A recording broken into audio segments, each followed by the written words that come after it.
tidak memperhatikan anak yatim itu agak gawat ya kalau di depan mata Tuhan. Jadi tanda batalnya seluruh agama kita itu, atau disebut dusta kata Tuhan. Itu dua tandanya: satu, tidak memberi makan orang miskin, dan dua, tidak memperhatikan anak yatim. Jadi kalau sampai satu dari dua hal itu kita lakukan, itu mau naik haji 10 kali batal, mau sholat tiap hari batal. Artinya Tuhan kowele kan gitu. Jadi anak yatim ini gawat memang, dia memang sangat menentukan hidup kita. Jadi kita harus hati-hati. Pertama, memahami betul siapa anak yatim ini. Dan anak yatim ini kan bisa berarti nasab atau biologis ya. Dia punya bapak atau tidak, dia punya ibu atau tidak. Tapi kan manusia beda sama binatang, jadi dia punya pikiran-pikiran yang lebih luas, dia punya konteks sosial. Jadi keyatiman dan kepiatuan itu bisa diartikan lebih luas. Barang siapa anak manusia di muka bumi, berapapun umurnya, kalau dia tidak memperoleh hak-haknya sebagai anak, maka dia yatim. Boleh saya punya bapak ibu, tapi bapak ibu saya tidak memenuhi hak-hak saya sebagai anak, saya yatim. Ya, jadi dalam satu keluarga yang lengkap bapak ibunya pun banyak anak yatim sebenarnya. Kalau saya harus dilindungi dari narkoba oleh bapak ibu saya, tapi bapak ibu saya tidak melindungi saya, berarti saya yatim. Jadi sesungguhnya teman-teman sekalian, banyak sekali anak yatim di Jakarta ini, di seluruh Indonesia ini.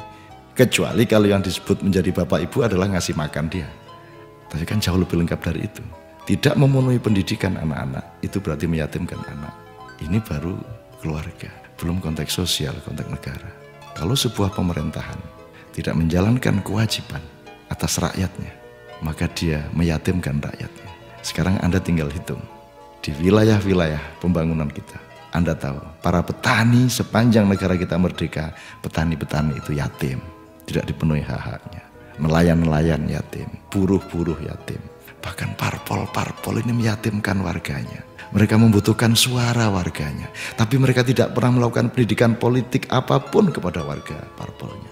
Sesungguhnya perbuatan meyatimkan orang itu kita lakukan hampir di segala bidang. Hampir segala bidang, dan sekali lagi tidak terbatas pada keluarga atau nasab atau anak turun fisik. Apa saja yang hak tidak dipenuhi, tidak disampaikan, berarti meyatimkan. Yatim itu kan terputusnya peluang-peluang untuk mendapatkan hak-haknya. Maka Allah menitipkan anak kepada orang tuanya, dibikinkan oleh Tuhan, karena Allah membutuhkan akselerasi rezeki. Nah, akselerasi rezeki ini tidak hanya orang tua pada anaknya, tapi juga pemerintah kepada rakyatnya, direktur kepada karyawannya, dan lain sebagainya. Jadi siapapun yang berposisi sebagai bapak dan ibu jangan pernah meyatimkan anaknya, karena itu membuat batal seluruh agama kita, membuat batal seluruh cinta kita kepada Tuhan. Dan tidak ada celaka yang lebih celaka di muka bumi ini kecuali Tuhan membatalkan cintanya kepada kita, gara-gara kita tidak ingat hal-hal mengenai anak yatim itu.